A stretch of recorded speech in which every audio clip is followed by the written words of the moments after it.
예, 이 말씀은 예수님께서 우리가 잘 알고 있는 바와 같이 산상수훈, 산에 올라서 천국 시민, 하나님 백성으로서 살아야 될 도덕적이고 윤리적인 말씀들을 가르치는 도중에 나오신 말씀이 바로 오늘 본문의 말씀입니다.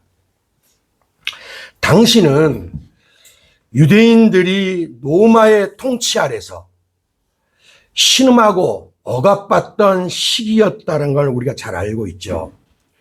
그러다 보니까 정치적으로는 자유를 갈망하고 로마의 힘으로부터 독립과 구원을 갈망했던 시기입니다.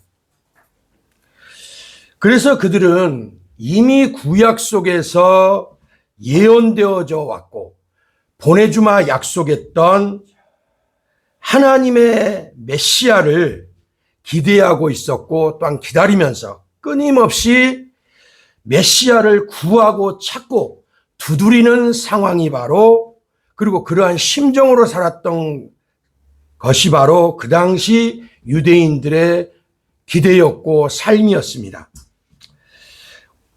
구하라, 찾으라, 두드리라. 예수님의 이 말씀 속에서 어때요?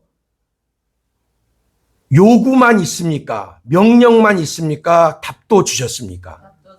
예, 답도 주셨습니다. 받을 것이요 그랬어요. 어떤 사람이?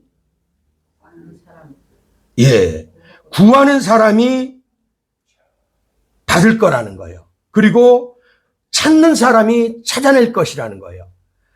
그리고 그 결과로 두드리는 사람은 열릴 것이다 라고 얘기를 해요. 그런데 답은 주셨지만 사람이 움직이고 구해야 된다는 걸 또 이렇게 강조하고 계시죠. 그러나 이미 답도 주어진 약속이다라는 것을 다시 한번 확인하고 볼 수가 있습니다. 자, 구하라. 이 말은 우리 마음의 소리를, 마음 자체를 하늘에 올려라 이런 것과도 같아요. 구하는 것은 우리의 마음을 하나님께 올려드리는 겁니다. 우리의 소원을 하나님 앞에 올려드리는 거예요. 그래서 이것은 단순히 어떤 요구하는 주세요 그런 행위로 끝나는 게 아니라 먼저 자신의 필요, 내게 필요한 그 무엇인가를 하나님께 의지하는 마음이, 그 신앙이 더 요구되는 것이 바로 구하라는 말씀이기도 합니다. 찾으라는 말씀이기도 합니다. 두드리라는 말씀이기도 합니다. 자, 구하라고 할 때 이 구하는 마음은 어떤 상태냐? 거북등 우리 보셨습니까? 거북등이 어떻게 되어 있습니까? 갈라져 있고 고랑져 있고 그러는 것 같이 보이죠. 그런 것처럼 거북등처럼 고랑처럼 갈라진 채 땅들이 어떻습니까? 가물을 때는 마치 거북등같이 이리저리 갈라져 있는 그런 상태와 같죠. 그러한 심령과 같을 때 부드럽게 어루만져줄 단비를 기다리는 돼지와 같은 심정으로 기다리는 거예요. 자, 그렇게 거북등처럼 갈라져 있고 고랑져 있으면은 하늘의 단비를 기다리게 되죠. 그러한 심정, 하늘로부터 오는 하나님의 그 은혜를, 단비를 기다리는 그런 땅처럼 사모하고 기다리라 이렇게 말씀을 하고 있습니다. 그랬을 때 우리 영혼의 깊은 곳에서 콸콸콸 콸콸콸 이렇게 마음의 샘이 터지고 그리고 은혜가 솟구쳐 나기를 기다리는 상태와 같이 되는 것, 그런 마음으로 구하라고 얘기를 하고 계십니다. 그러니까 구하라는 단어는 굉장히 간단한 것 같은데 그 내면에 내포하고 있는 의미는 굉장히 큰 것들이죠. 그렇습니다. 이 구한다는 것은 하나님의 은혜에 대한 약속에 대한 기대이고 그것을 바라는 간절함이에요. 기도는 하늘로 날아가는 활시위를 떠난 화살과도 같습니다. 우리가 화살기도라는 말 들어보셨습니까? 화살기도는 급박할 때 화살처럼 빠른 속도로 하나님 앞에 올려드리고 화살처럼 또 빠르게 관역에 박히는 화살처럼 하나님이 빨리 들어주시고 받았으면 하는 그런 마음이 담긴 것이 바로 화살기도인데, 우리의 화살처럼 날아가는 그 기도는 바람을 가르고 구름을 넘어서 결국 하늘 왕궁에 계신 하나님의 귀에 꽂히게 됩니다. 구하라는 이 말씀은 하나님이 우리의 기도를 듣고 계신다는 것을 언제나 앞선 전제로 말씀하고 계세요. 전제가 되어 있다는 거예요. 구하면 주겠다, 듣겠다, 이것이 전제로 깔려 있다는 겁니다. 어린아이가 부모에게 먹을 것을 달라고 요구할 때, 또 입을 것을 달라고 조를 때, 그 요구는 아이가 부모님에 대한 사랑과 그리고 부모님에 대한 신뢰가 없다면 그것은 결코 불가능한 거예요. 신뢰라는 바탕색 위에 요구라는 색깔이 덧칠해질 때 색깔이 더 분명하고 선명한 컬러로 드러나게 됩니다. 우리가 바로 하나님 앞에 신뢰를 바탕으로 해서 요구할 때 하나님은 더 분명히 부모와 같은 심정으로 우리에게 응답하신다, 이 말입니다. 그것을 예수님이 가르치고 계시는 겁니다. 아이가 요구할 때는, 자기가 요구하면, 구하면 부모는 반드시 줄 것이라는 믿음이 아이 입장에서는 전제되어 있고 깔려 있는 거예요. 그러니까 하나님은 주시겠다 하고 주시겠다는 약속을 받은 우리가, 아이가 부모를 신뢰하는 마음으로 하나님의 그 약속을 신뢰하고 기도해야 된다라고 예수님은 말씀을 하고 계시는 겁니다. 그랬을 때 응답해 주시겠다는 거예요. 마찬가지로 이 아이와 같은 심정으로 우리의 손을 모으고 간절히 구하는 것은 하나님이 우리의 아버지 되심을 첫째, 믿는 믿음의 첫 걸음이에요. 내 마음 속에 보이지는 않지만 깊게 뿌리 박힌 무형의 믿음이라고 하는 것, 보이지 않는 그 믿음이 기도라고 하는 실체가 되어서, 기도하는 강구, 행위가 실체가 되어서 형상화되어서 나타나는 것이 바로 우리가 손을 모으고 기도하는 거예요. 그러니까 내 마음에 주신, 내 마음에 심겨진 눈에 보이지 않는 믿음이에요. 형상이 없죠, 믿음은. 근데 그 믿음을 가진 자가 손을 모으고 하나님 아버지 하는 건 형상화되어서 행위로 나타나는 것이다, 이 소리예요. 그렇기 때문에 믿음이 전제되지 않고는 절대로 기도라고 하는 것을 할 수가 없다라는 거예요. 어쩌면 이럼에도 불구하고 우리가 구하지 않고 기도하지 않는 이유는 하나님이 응답하지 않으실 것 같아서 스스로 성급하게 결론 내린 결과일 수도 있어요. 그것이 발목을 잡습니다. 하나님이 내 기도를 분명히 듣고 있다는 믿음을 가졌다면 기도하지 않을 이유가 없습니다. 어린아이의 요구, 부모이기에, 그리고 반드시 어린아이 입장에서는 부모님께 요구하면, 말씀드리면 내게 주실 것이다 라고 하는 그 믿음이 있기 때문에 가능합니다. 우리의 아바 아버지란 말은 우리가 아빠 아버지 그러죠. 그런 의미예요. 굉장히 친숙한 말입니다. 아바 아버지라는 것은. 이 아바 아버지신 하나님은 우리의 어린아이 같은 그런 마음을 요구하고 기다리시는 거예요. 기도로 구하는 것을 기다리고 계신다는 거예요. 어떤 요구이든 간에 아이가 부모 앞에 왔고 부모님 얼굴을 빤히 쳐다보면서 침을 꿀꺽 삼키죠. 자기도 말하기 뭐한 것들이 있으면. 우리 습관적으로 그러지 않습니까? 침을 한번 꿀꺽 삼킨 다음에 입술을 달싹거리면서 여는 순간 부모님의 귀는 쫑긋해져갖고 어느새 제가 지금 무슨 말을 하려고 하나 하면서 귀가 나도 모르게 신경이 거기로 쏠리죠. 우리 하나님이 우리가 무릎을 꿇고 아니면 마음을 모아서 하나님 앞에 기도를 시작할 때 하나님은 귀를 쫑긋 세우시고 우리들에게 주목하고 집중하신다 이 말입니다. 자, 오늘 주님이 말씀하십니다. 우리의 삶에서 필요한 것이 있다면 우리가 하나님께 구해야 됩니다. 그것이 육신의 것이다, 영의 것이다 이런 구분은 의미가 없어요. 하나님은 우리 영도 지으셨고 육도 지어주셨어요. 물론 부모님을 통해서 육은 주셨지만 영과 육을 지어주신 분이기 때문에 우리 영육의 필요함을 다 아신다는 거. 조그만 것부터 큰 것까지 다 하나님께 구하라는 거예요. 구한다는 것은요, 부끄러움이 아니라 믿음의 고백인 겁니다. 어린아이가 어머 엄마 부끄러워, 어머 아빠 부끄러워요 이러면서 부모님 앞에서 못합니까?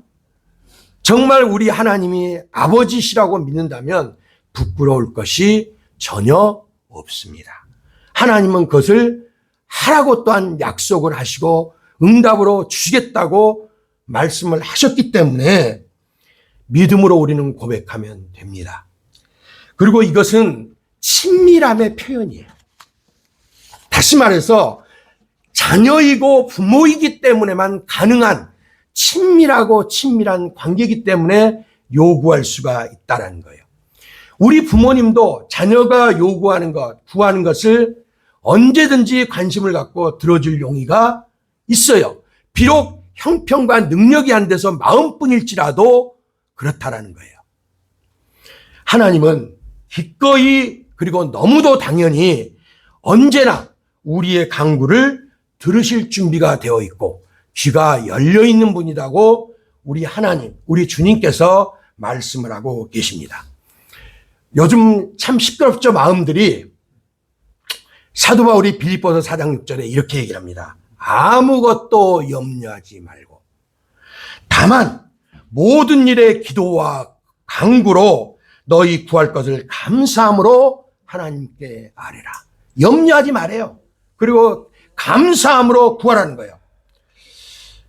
사도 바울을 통해 주신 이 말씀은 정말 우리에게도 신앙의 중요한 원칙을 가르쳐주고 계세요.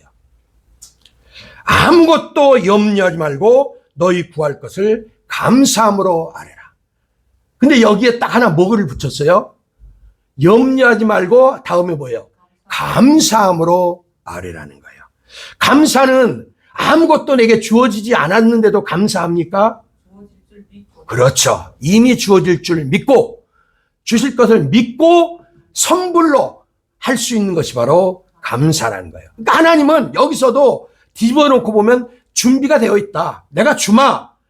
감사함으로 너는 받을 준비를 해라. 이 말인 거예요.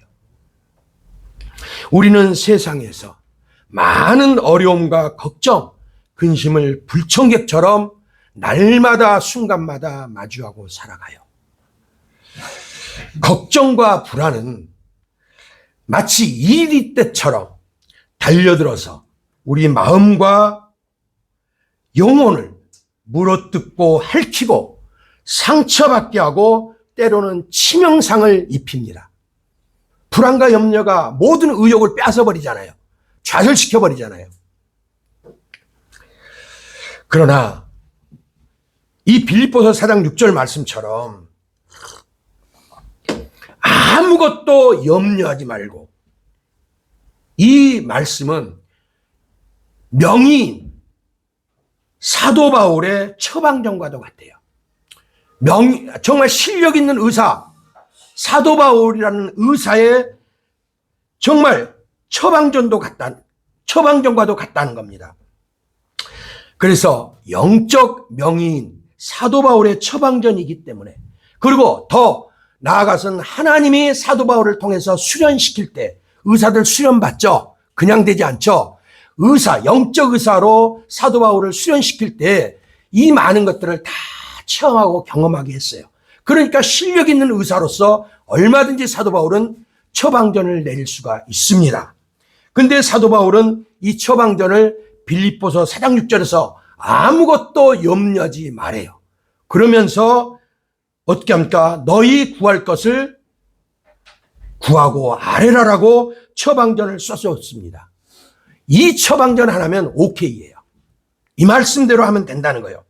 그러면 사도 바울은 어떤 훈련을 받았느냐? 바울이 어떤 훈련을 받았기에 이런 말들을 할 수가 있느냐? 사도 바울도 힘에 겹도록 심한 고난을 받았습니다. 그래서 살 소망까지도 끊어졌다라고 말을 합니다. 그게 고린도서 1장 8절에서 고백을 해요. 너무도 살 소망까지 끊어질 정도의 힘든 고난을 받았다라는 거예요. 그런데 그럼에도 세상의 모든 역사와 개개인의 인생사를 자신의 선한 뜻대로 이끌어 가시는 하나님의 절대 주권과 섭리하심을 확신했기 때문에 사도 바울은 그렇게 고백했고 또 할 수 있었고, 우리에게도 이렇게 하라라고 처방전을 써줍니다.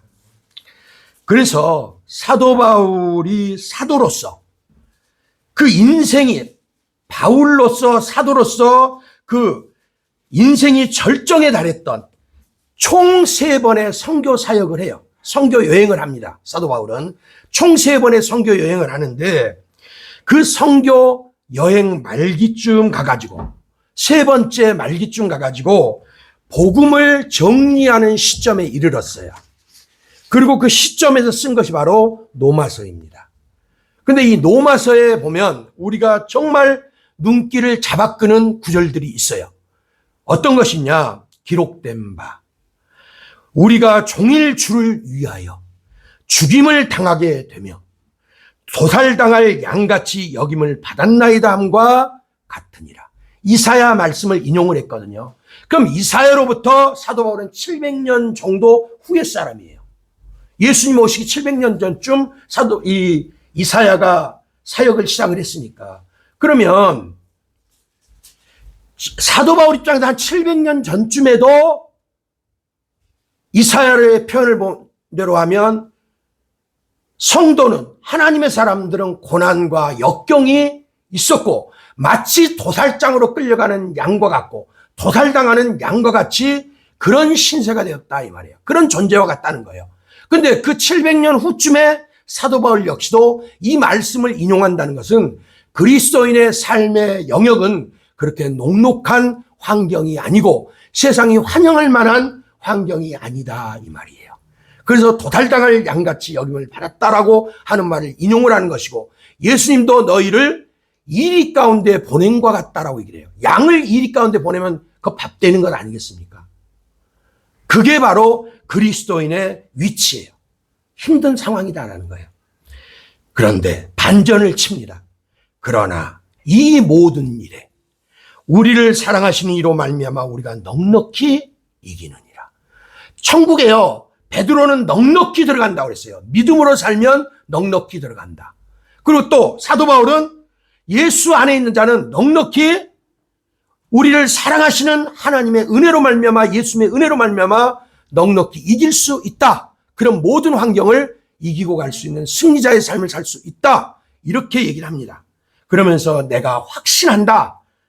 사망이나 생명이나 천사들이나 권세자들이나 현재일이나 장래일이나 능력이나 높음이나 깊음이나 다른 어떤 피조물이라도 우리를 우리 주 그리스도 예수 안에 있는 하나님의 사랑에서 끊을 수 없으리라. 이렇게 선언해요. 그러니까 하나님의 사랑이라고 하는 큰 은혜 속에서, 그 큰 틀 속에서 우리가 두려워하는 죽음, 세상 권세, 뭐 여러 가지 것들이 있고 현재 일도 불안하지만 미래 일은 더 불안해요. 이런 것들, 우리를 불안하게 하고 염려케 하는 이런 모든 것들도 우리를 넘어뜨릴 수가 없고 하나님의 사랑에서 끊어낼 수 없다, 이렇게 선언을 하는 거예요.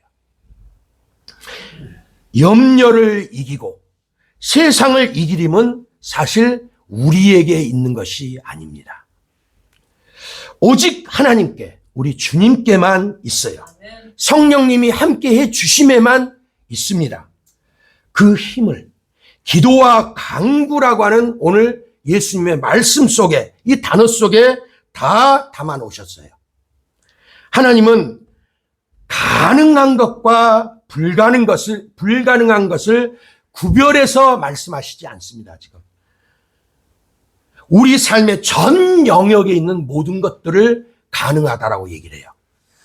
우리 눈에 보기에 큰 것, 이것은 작은 것, 이것은 될 것 같고, 이것은 안 될 것 같고, 이것은 하나님이 해주실 것 같지만 저것은 하나님이라도 글쎄 할 만한 그런 되고 안 되고 불가능 가능의 것이 없다, 이 소리예요. 하나님 앞에는 다 가능한 것들이라는 거예요.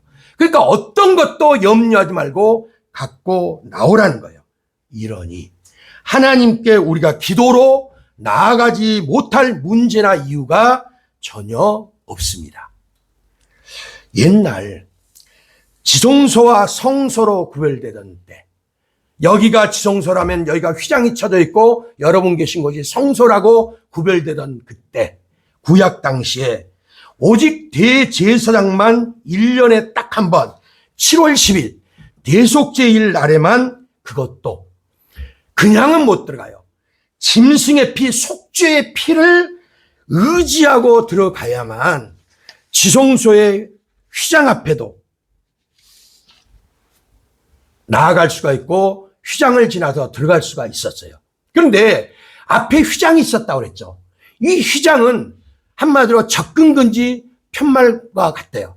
그러나 그것이 한 번 개방되는 날이 있는데 1년에 단 한 번, 유대 달력으로 7월 10일 날, 그게 가을판 마지막 이스라엘의 모든 절기 중에 가장 큰 절기예요. 그때만 1년에 딱 한 번 대제사장이 거기를 들어갈 수가 있었습니다. 그리고 이 휘장이 있으면, 휘장이 이렇게 우리는 이렇게 맞닿아 있잖아요. 제 손가락이 맞닿아 있죠. 휘장이 이렇게 맞닿아 있는 게 아니에요. 휘장이 이 정도 떨어져서 간격이 좀 있었어요. 그럼 왜 그 간격을 뒀느냐? 그렇게 무서운 휘장 앞, 하나님의 지성소 앞에서도 분향단에서 피어올리는 향만은 피어올라왔고, 어떻게 연기니까 이렇게 피어올랐고, 여기로 이 휘장 너머로 있는 지성소, 그리고 법궤까지, 하나님의 임재가 있다고 하는 법궤까지 이 향만큼은, 분향단의 향만큼은 들어갔다는 거예요. 향연만은 위로 너울너울 올라가고 이렇게 틈새가 있는 그곳을 넘어서 들어갔다는 거예요. 하나님이 임재해 계시는 곳은 아무 때나 못 들어가는 거룩한 것이에요. 그런데 이 안에까지, 거룩한 지성소 안에까지 향만은 들어갔다는 의미에서 그만큼 향은 중요한 의미를 담고 있습니다. 대제사장도 1년에 단 한 번밖에 못 들어가는 그곳, 그 거룩한 지성소까지 이 향불 많은, 향기 많은, 향연 많은 매일 조석간에 아침과 저녁으로 넘어 들어갔어요. 그러면 왜 대제사장도 못 들어가는 그곳을, 아무 때나 못 들어가는 것을 향연만은 들어가게 하셨을까? 그것은 하나님께서 기도를 받으신다고 하는 의미를 강조하기 위해서 그 얘기를 하고 있는 겁니다. 하나님이 임재해 계시는, 함부로 아무 때나 못 들어가는 그 거룩한 지성소 안에까지 향연만은 들어갔다는 의미에서 그만큼 향이 가지고 있는 중요성을 강조해서 드리는 말씀이지 오해 없으시기 바랍니다. 1년에 딱 한 번만 대제사장이 들어갈 때 그때만 분향단에 향을 키는 것이 절대 아니란 것을 미리 말씀을 드려요. 그것은 1년에 단 한 번 대속제일에 대제사장이 들어갔다는 거고, 그렇게 무서운 곳, 그렇게 두려운 곳, 하나님이 계신 거룩한 곳일지라도 향연만은 대비시켜서 1년에 딱 한 번 대제사장조차 들어가는 그곳도 향연만큼은, 향불에서 올라가는 이 연기만큼은 하루에 2번씩 매일 올라갔다라고 하는 것을 극적으로 대비시켜서 말씀드리기 위해서 드리는 말씀이지, 1년에 한 번만 분향단에 잘못 들으면은 분향이 되어졌다는 것은 절대 아니라는 거예요. 이 향을 성경은 이렇게 얘기합니다. 요한계시록 8장 3절부터 4절에 이렇게 얘기를 해요.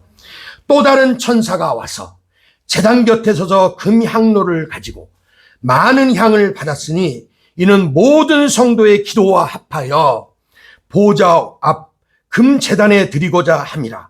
향연이 성도의 기도와 함께 천사의 손으로부터 하나님 앞으로 올라가는지라.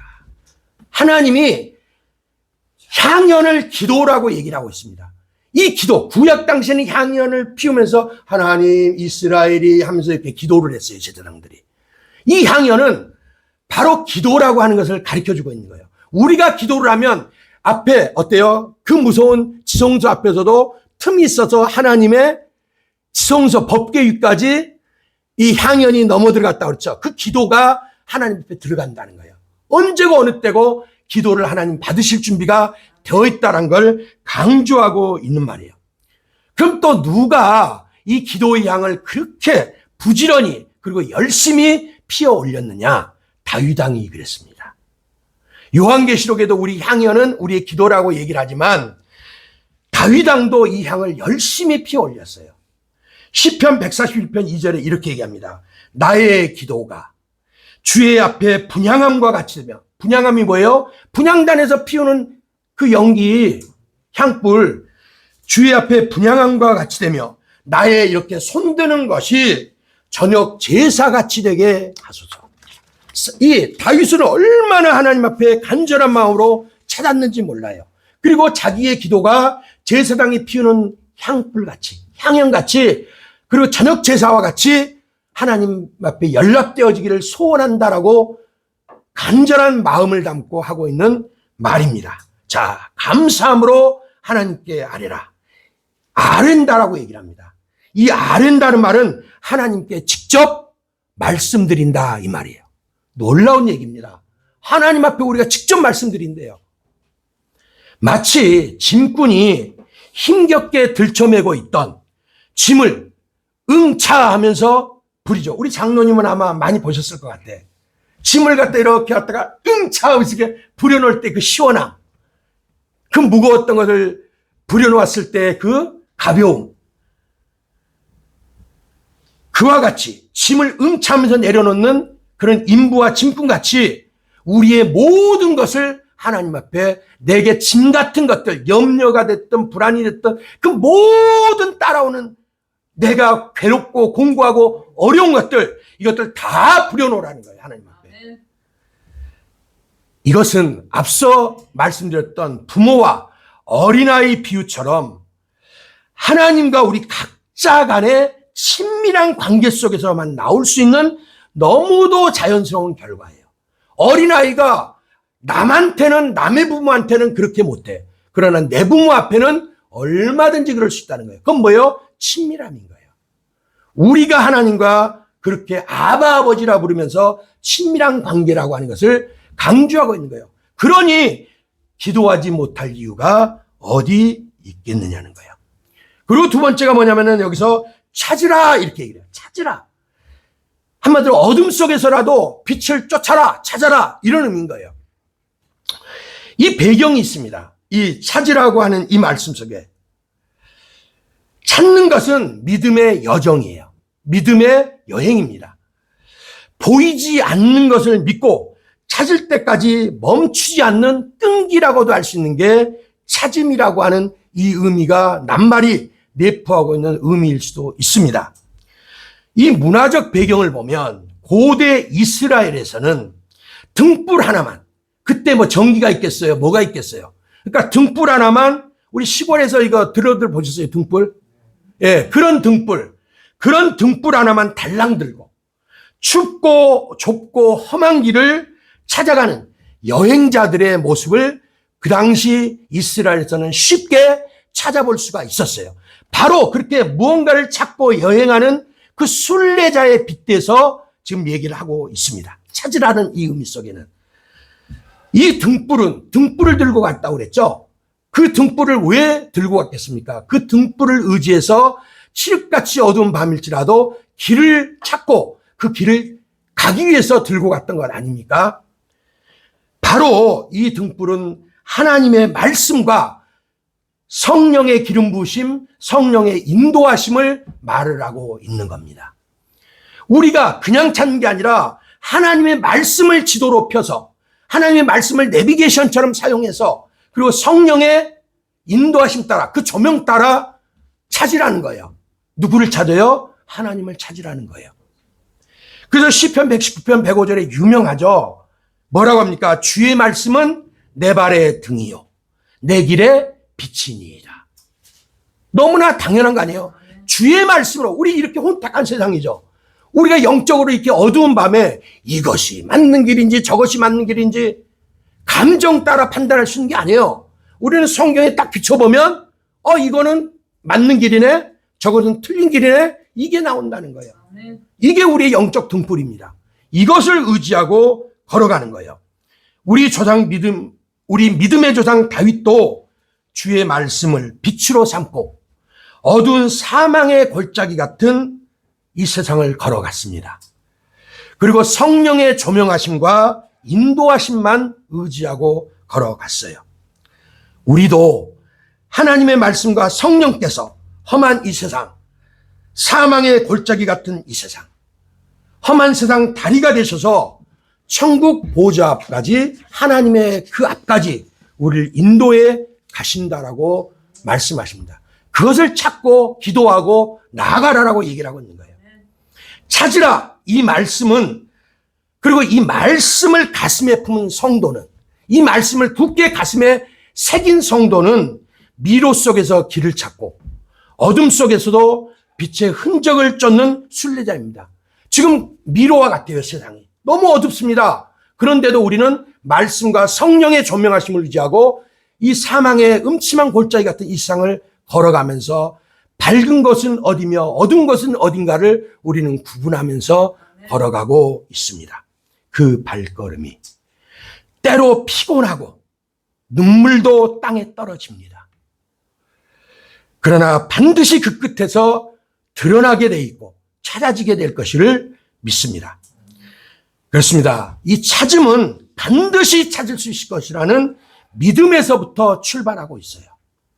그렇지 않고는, 이 믿음이 없이는, 반드시 찾을 것이다라는 이 믿음이 없이는 결코 끝까지 길을 갈 수 없습니다.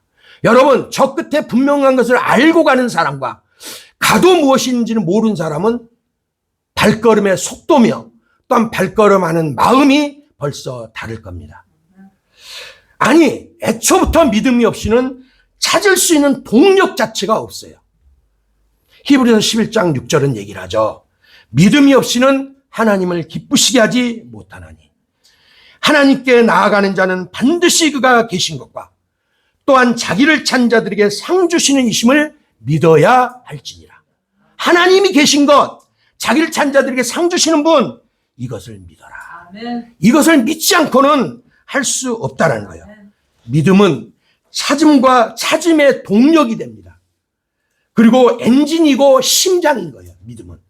그래서 이 믿음은 나를 세우기도 하고 넘어지게도 하는 것이 바로 이 믿음입니다.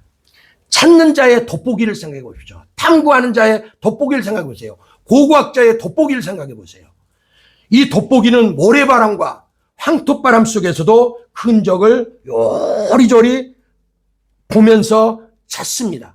그렇지 않습니까? 돋보기로 막 찾잖아요.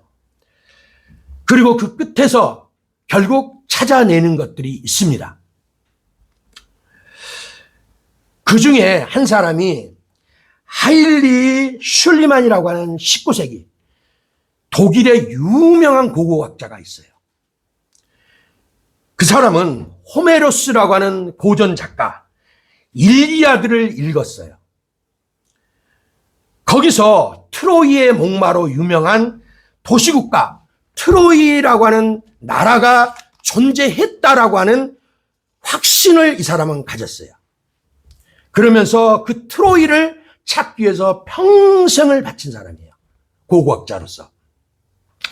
그런데 당시 많은 그 학자들은 그 트로이의 도시 이야기는 그 신화 속의 이야기지, 그 신화 속에 나오는 도시지 이러면서 인정을 안 했어요. 신화 속의 도시 정도로만 생각을 했다 이 말입니다. 그러나 그는 고대 문헌들을, 트로이와 관련된 그 고대 문헌들을 찾고 읽고 연구하면서 단서들이 나오는 것마다 하나하나 챙겼어요. 그리고 그 단서들을 바탕으로 오랜 세월 탐구하고 그들을 찾아 헤맸던 겁니다. 그러다가 결국 1873년 터키, 지금은 튀르키예로 국명이 바뀌었죠. 이 튀르키예 히사르릭이라고 하는 지역에서 트로이를 발견합니다. 전설의 도시가 아니라 실제 존재했던 도시였다는 것을 밝혀냈어요. 물론 지금까지도 그것이 진짜야? 실화야? 허구 아니야? 이런 논란은 있습니다. 지금까지도 있지만 어쨌든 그의 트로이를 찾고자 하는 집념과 평생을 바친 그 연구의 성취는 역사 속에 빛나는 성취로 남았어요. 단지 고전으로만 취급되던 책 한 권만 의지하고 그 책을 근거로 해서 찾았던 겁니다. 우리 신앙여정도 이와 비슷합니다. 세상 사람들은 시대적 진리예요. 이 세상 것들은. 아무리 진리해도 2세기만 지나도 진리가 비진리가 될 수가 있어요.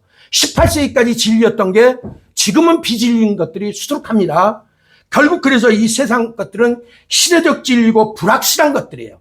그런데 이 불확실성에서 진리와 확실성을 찾고자 노력해요. 이 사람들은. 불확실한 것들 중에서 확실한 것을 찾고자 하지만 영원한 진리, 확실한 진리 속에서 분명한 것을 찾는 사람들은 우리 그리스도인들이에요. 우리는 고전 중에 고전, 진리 중에 진리, 영원한 진리인 하나님의 말씀을 확실히 우리가 믿는 근거로 삼고 찾는 사람들이에요. 하나님이 오늘 영원한 고전 중에 고전, 진리 중에 진리인 하나님 말씀을 통해서 구하라, 찾아라, 두드리라 이렇게 하십니다. 그리고 그 결과와 주어지는 응답까지 약속하시면서 말씀하시는 겁니다. 받을 것이요, 찾아낼 것이요, 열릴 것이니라. 이미 주시겠다는 거예요. 약속되었다는 거예요. 전지전능하시지만 단 하나 거짓말 못하시는 하나님의 말씀입니다. 그렇기에 나를 구하고 찾는 너의 발걸음은 결코 헛되지 않다. 이렇게 하나님은 증명해 주고 계십니다. 여러분, 철학자들 중에는 기인이다. 저 사람은 참 괴팍한 사람이네. 참 묘한 사람이네. 이런 말을 듣는 사람들이 꽤 있습니다. 그런데 그 중에서도 이 그리스 철학자 중에 디오게네스라고 하는 사람은 하고 고개를 짤레짤레 하고 혀를 내두를 정도의 기인이에요. 어떤 사람이었냐? 그는 통 속에 살았어요. 나무 통 속에 들어가 살았어요. 그리고 개집 속에서 개하고 같이 뒹굴며 살았어요. 여러분 같으면 아무리 개가 사랑스러워도 개집에서 같이 뒹굴면서 같이 밥 먹고 살 수 있겠습니까? 같이 자고. 근데 이 디오게네스라고 하는 철학자는 그랬다라는 거예요. 그리고 개처럼 개가 남의 눈치 코치 안 보죠. 앞에 먹을 것만 있으면.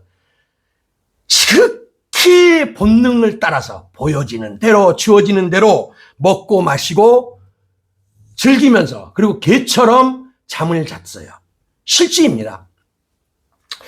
그리고 철저한 금욕, 그리고 명예, 부, 세상이 좋게 여기는 그런 것들, 쾌락, 이런 것들을 야 저리 가 하면서 멀리 두면서 살았던 사람들이에요. 그리고 또 그를 따르는 추종자들과 함께 하나의 학파를 만들었고, 그 철학의 중심, 그들의 사상 중심에는 이 세상의 금욕, 명예, 부, 쾌락 이런 것들을 멀리하고 자연적인 삶에 만족하며 살기를 원했던 학파가 바로 이 사람들이에요. 그래서 이런 특성 때문에 이름 붙이기 좋아하는 사람들은 그리스어로 개가 참 재밌는 단어가 있는데, 이 그리스 말, 헬라 말로는 개가 키온이라고 해요. 키온인데 우리나라 말 개와 같은 그런 똑같은 의미를 담고 있어요. 그래서 개라는 그 말을 인용을 해서 개와 같이 먹고 살고 개처럼 행동하는 이 디오게네스하고 그를 따르는 추종하고 하는 사람들을 싸그리 뭉뚱그려 갖고 니네들은 개 같은 학파야. 그래서 키니코스 학파라고 이름을 붙여줬는데, 우리나라 철학계에서는 이 한마디로 개 같은 학파다라고 하니까 우리나라 말은 어때요? 뭐라고 붙였냐면 견유학파라고 붙였어요. 개견자를 써가지고 역시 우리나라에서도 개 같은 학파 이렇게 이름을 붙였어요. 아주 이럴 정도로 기인이었던 사람이에요.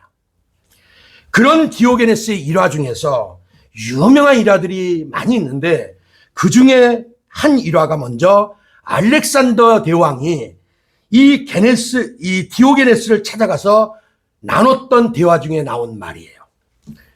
이 알렉산더가 물어봅니다. 당신이 가장 바라는 것이 무엇이오? 내가 들어주겠소. 알렉산더 대왕이 이렇게 얘기를 합니다. 그러니까 이 디오게네스 하는 말 좀 보소. 대왕이여, 나는 아무것도 바라는 것이 없습니다. 다만 대왕이 가리고 서 있는 햇볕이나 내게 다시 비춰지게 그 얼쩡거리지 말고 좀 비켜서 주시오. 이랬다는 거예요. 그러니까 내게 비춰지던 그 햇빛을 가로막지 말고 좀 비켜서 있어달라, 이 소리예요. 이 정도로 참 기인이기도 했던 사람이에요. 이 디오게네스의 말을 듣고 이 알렉산더 대왕이 얼른 비켜주면서 그랬대요, 부하들한테. 내가 알렉산더만 아니라면 내가 기꺼이 이 디오게네스처럼 살겠다. 정말 기이한 철학자의 정말 잘난 알렉산더 대왕이에요. 둘 다 참 기인들입니다. 그리고 또 하나가 이 디오게네스가 밝은 대낮에도 등불을 켜서 들고 다녔대요. 밝은 대낮에. 여러분, 제가 이 밝은 대낮에 등불 들고 다니면은 이러지 않겠습니까? 그렇게 했다는 거예요. 밝은 대낮에 등불을 켜고서 다녔어요. 그러니까 사람들이 이상할 것 아니에요, 당연히. 그러니까 물어봅니다. 철인이시여, 왜 당신은 이 환한 대낮인데도 등불을 들고 다니십니까? 이렇게 물었어요. 그러니까 디오게네스 당신들 눈에는 환하게 보입니까? 사람이 지금 보입니까? 내 눈에는 온통 캄캄한 어둠뿐이고 사람도 전혀 보이지 않습니다. 이랬다라는 거예요.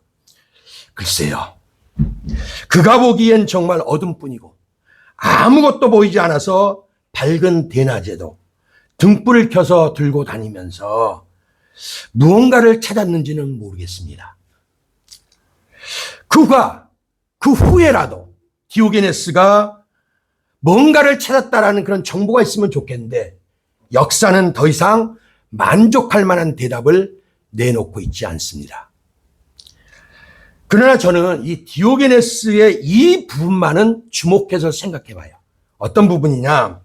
자신의 말대로 어두움에 그냥 안주해 있지 않고, 자신이 말한 대로 어두운 세상이라면 그 어두움 속에 내가 별났다고 이러면서 안주해 있지 않고 그토록 열심히 등불을 켜서 자신이 찾고자 하는 그 무엇, 사람일 수도 있겠고 사물일 수도 있겠고 아니면 신기루를 쫓는 그런 이상일 수도 있겠지만 그것을 찾는 일에 있어서 열심을 내었으면은 저도 인정이 가요.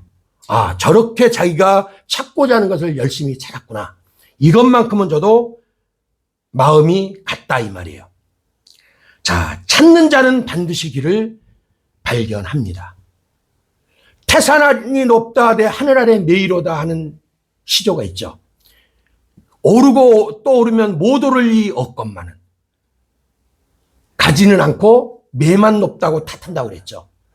가면은 출발하면은 갈 수가 있는데 가지는 않고 입으로만 하면은 무슨 소용이 있느냐 이 말이에요. 찾는 자는 어둠 속에서 길을 잃고 언제까지 잊지 않고 찾으려고 노력을 하지만 어둠 속에 안주하고 있는 사람은 결코 길을 찾을 수가 없습니다.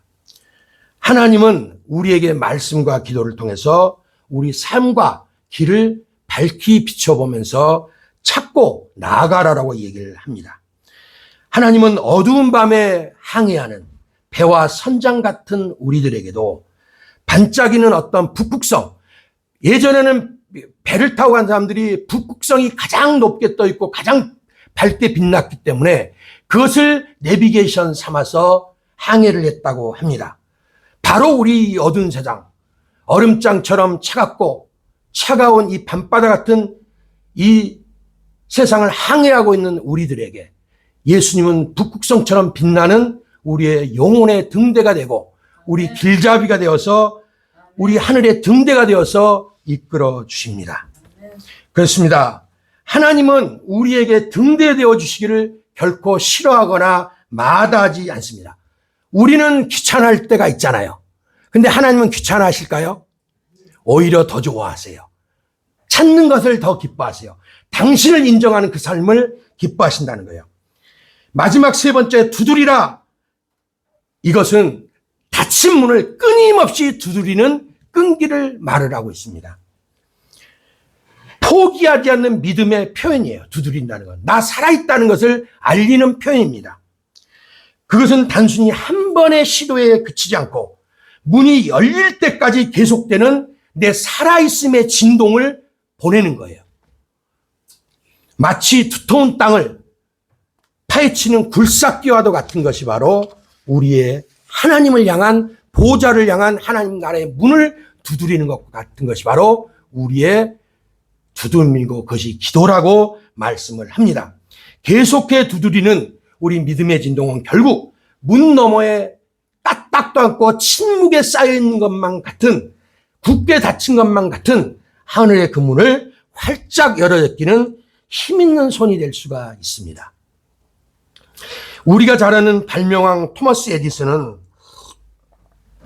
무려 1000번의 실패 끝에 전구를 발명을 했습니다. 그는 연구비하고 공장 부지를 마련하기 위해서 후원자들의 문을 끊임없이 두드렸다고 해요. 그리고 자신의 실패를 성공으로 바꾸고자 멈춤 없이 노력했던 사람이 바로 발명왕 에디슨입니다. 그는 문을 두드리며 포기하지 않았습니다. 끈기 있게 투자자와 자기를 후원해 줄 사람들을 찾아다녔어요. 그리고 결국 그의 끈기는 그들의 후원을 받아냈고 세상을 밝히는 전구를 발명함으로써 세상을 밝히는 빛으로 열매를 맺었습니다. 그 덕분에 우리도 밤에도 나처럼 생활할 수가 있게 됐습니다. 우리의 기도와 신앙도 이와 같습니다. 두드릴 때 하나님은 우리의 끈질긴 믿음을 때로는 바라보십니다. 닫힌 문을 열어주시기 위해서 보좌에서 일어나 두드리는 문 쪽으로 발걸음을 옮기실 때까지 우리는 끊임없이 두드려야 됩니다. 문이 닫혀 있다고 해서 그것이 영원히 닫힌 것은 아니에요. 하나님은 때로 우리의 믿음과 끈기를 시험하시기 위해서 문을 열어주는 시간을 잠시 딜레이시키고 지체하실 때가 있습니다. 어쩌면 우리의 기도, 하나님 앞에 올려드리고 찾는 두드림은 쉼표 없이 두들기라고 하시는데, 어떤 면을 보면 이 끈기, 그러기 위해서는 끈기가 필요한데, 끈기는 병원에서 검사하기 위해서 쓰는 리트머스 시험지일 수도 있어요. 하나님이 우리의 믿음과 끈기를 시험해보는 리트머스 시험지 같이 때로는 우리의 인내를 기다리고 계시고 보고 계시고 듣고 계시고 있다라는 말입니다. 리트머스 시험지가 어떻습니까? 몸에 무엇이 이상이 있고 그럼 거기 시험지에다 딱 하면 바로 나오죠. 그런 것처럼 우리의 믿음과 끈기를 하나님이 그 리트머스 시험지처럼 확인하고 보시려고 기다릴 수도 있다라는 거예요. 한밤중에 바람이 창문을 두드릴 때처럼 쓸쓸하죠? 안개같이 피어오르는 의심이 우리 마음의 문을 두드릴 때가 많이 있고, 우리 마음을 완전히 연기처럼 덮어버릴 때가 있습니다. 그럴 때 우리는 종종 이런 질문을 던져요. 누군가 내 말을 듣고 있을까? 하나님이 과연 듣고 계실까? 하나님이 과연 내 이 상황을 보고 계실까? 그럴 때마다 우리 마음은 한없이 무너질 때가 있어요. 그리고 우러나오는 깊은 한숨, 그리고 소리 없이 흐르는 눈물들, 이런 것들이 마치 메아리 없이 사라지는 공허,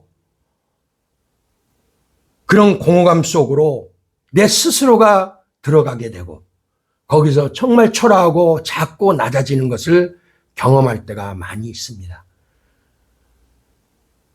과연 듣고 계실까? 보고 계실까? 이런 의심이 들 때도 있다 이 말입니다. 그러나 굳게 믿으십시오. 하늘은 결코 침묵하지 않는다라고 성경은 말을 하고 있습니다. 우리 마음을 물쏟듯 쏟아내는 것은 하나님께 올라가는 향단의 향불과도 같아요. 제사장들의 향불은 반드시 하나님께 올라갔습니다. 우리가 바로 영적 제사장들이에요. 우리의 기도는 올라갑니다. 구하라, 찾으라, 두드리라, 이 말씀은 우리의 영혼을 하나님 보좌 앞으로 이끄는 초대장과도 같습니다. 우리는 이미 이 초대장을 손에 쥐었어요. 가기만 하면 됩니다. 오늘 설교 제목을 누군가 듣고 계시더군요, 이렇게 잡았습니다. 누군가, 바로 그분이 우리 하나님이 듣고 계시더군요, 이 말을 하고 싶었습니다. 내 인생에 주신 주인이신 하나님이 듣고 계십니다. 이것을 분명하고 확실하게 나눠보고 싶었기 때문에 오늘 이 말씀을 주제로 잡았습니다. 하나님은 우리가 아무 변화가 없는 데 보이는 그 순간 속에서도 말없이 듣고 보고 계시는 분입니다. 기억하십니까? 열왕기하 5장에 나오는 나병 환자 나만 장군을 기억하십니까? 나만 장군은 요단강물에 8번씩이나 들어갔는데도 몸에 아무런 변화가 없었습니다. 아무런 느낌이나 변화가 없어 보여도 나만 장군은 계속 물속에 들어갔습니다. 그러면 하나님이 안 보셨을까요? 보고 계셨습니다. 하나님이 그런 나만 장군을 주목해보고 계셨다는 거예요. 그리고 성경은 선언해 줍니다. 나만이 이에 내려가서 하나님의 사람의 말대로 요단강에 7번 몸을 잠그니 그의 살이 어린아이의 살같이 회복되어 깨끗하게 되었더라. 또 하나, 이스라엘 온 땅의 대지가 쩍쩍 갈라지는 큰 가뭄이 들었을 때 간절히 비를 구한 엘리야의 그 기도를 기억하십니까? 엘리야가 이스라엘에 비를 주시기를 간절히 구하면서 갈멜산 꼭대기에 올라가서 땅에 꿇어 엎드려서 얼굴을 자신의 무릎 사이에 구겨놓고 기도할 때, 그리고 6번째, 너 가서 비올 징조가 있는가 보아라, 하늘에 구름이 떠 있는가 보아라, 이러면서 6번째까지 보냈어요. 6번째까지 사환을 보냈지만 아무 일도 일어나지 않았어요.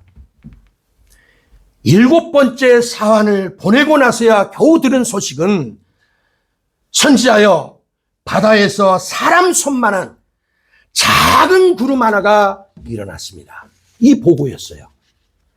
그것을 신호탄으로 얼마 후 구름과 바람이 일어나서 하늘이 캄캄해지고 그토록 바라던 큰 비가 내렸다는 말씀을 하고 계십니다. 우리는 그것을 잘 알고 있습니다. 이 일 역시 하나님은 첫 기도부터 들으시고 보고 계셨고 하나님 듣고 보시기에 가장 또한 판단하시기에 좋을 때에 응답하셨다라고 성경은 이야기를 합니다. 일곱 번째, 정말 일곱 번째, 누가 압니까? 여러분이나 제가 마주하고 있는 상황과 이 환경이 엘리야나 나만 장군처럼 하나님의 응답이 주어지기 바로 전 여섯 번째일지 누가 알겠습니까? 여섯 번째라면 오직 한 번 더 일곱 번을 채워질 때 일곱 번째 가서야 기적을 보게 됩니다. 그러나 하나님은 처음부터 마지막까지 다 보고 계셨던 거예요. 그것이 내게 기도로의 응답으로 돌아온 시간은 일곱 번째였던 겁니다. 이 두 사람 엘리야나 나아만도 여섯 번째를 거치고 나서야 일곱 번째를 만나게 됩니다. 그런 면에서 하나님의 사람들은 날마다 기적을 기다리며 살아가는 삶들이기도 해요. 그래서 구하고 찾고 두드리라라고 늘 진행형으로 말씀을 하고 계시는 겁니다. 구하라, 찾으라, 두드리라. 오늘 이 말씀은 흔들리지 않는 영원한 약속의 터 위에 서 있는 굳게 선 믿음의 기둥입니다. 예수님께서 천지는 변해도 영원히 내 말은 변치 않으라는 그 영원한 말씀과 영원한 당신의 이름 위에 피를 뿌려서 언약해 사인해 주신 것이 바로 하나님의 말씀이에요. 약속이 그러하기에 우리의 구하는 기도는 마치 씨앗처럼 하늘 보좌에 떨어져 때가 되면 열매를 맺습니다.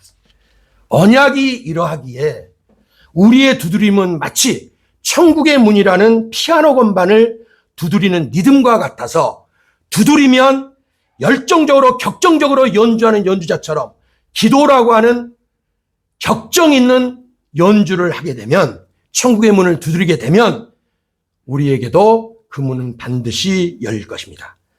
마지막으로 정리하겠습니다. 크리스타 우화란 말이 있어요. 이 우화란 말은 잘 아는 말처럼 우리가 잘 아는 바대로 동물이나 식물, 사물들을 의인화, 즉 사람처럼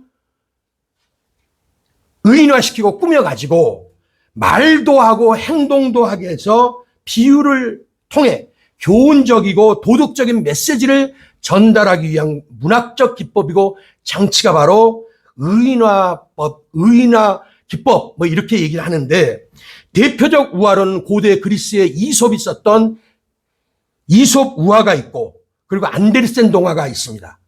프랑스의 나퐁텐이라고 하는 우화 작가가 쓴 나퐁텐 우화 이런 것들이 대표적인 우화들인데 이처럼 교훈을 위해서 독일 철학자이자 신학자인 한스 요나스가 쓴 크리스타 우화에 나오는 이야기입니다. 시련을 당한 비둘기 총각이 있었습니다. 하늘이 무너질 듯한 깊은 한숨과 좌절감에 울고 있는 그에게 참새가 뽀로롱 찾아와서 물어봅니다. 너 비둘기야, 눈 한 송이 무게가 얼마나 되는지 알아? 비둘기 총각이 귀찮고 퉁명스럽게 대답을 합니다. 그딴 걸 내가 어떻게 알아? 뭐 어쨌든 대단한 무게는 아닐 거야. 그러자 참새는 기다렸다는 듯이 자신의 경험담을 풀어놓습니다. 너는 눈 한 송이의 무게가 별것 아니라고 하는데 내 말 좀 들어봐. 어느 날 내가 나뭇가지에 앉아 노래를 부르고 있었어. 그런데 그때 마침 눈이 오기 시작하지 뭐야. 떡시루에 하얀 떡가루처럼 새하얀 목련꽃처럼 이리저리 흩날리면서 작은 가지들 끝에 사뿐사뿐 내려왔는데 뭐 그냥 처음엔 심심풀이로 새기 시작했어. 순전히 심심풀이로 말이지. 정확하게 3741952 374만 1952번째 송이가 내려앉았을 때 그때까지는 아무 일도, 정말 그때까지는 아무 일도 없었는데 다음 한 송이가 내려앉았을 때 뚝 하는 소리가 나더니 갑자기 가지가 부러지는 거지 뭐야. 이마를 끝으로 접었던 날개를 펴고 참새가 날아가면서 한마디 툭 더 던져주고 갑니다. 누가 알아? 대단할 것 없어 보이는 너의 또 다른 한마디가 이런 기적을 만들어낼지. 그냥 이 말을 해주고 싶어서 왔었어. 잘 있어. 나는 간다. 참새가 떠난 뒤에 비둘기군이 중얼거렸습니다. 노아의 대홍수 때 우리 조상이 감람나무 잎사귀 한 개를 물어다 주었더니 노아가 큰 희망을 갖게 되었다는 이야기가 바로 이런 거구나.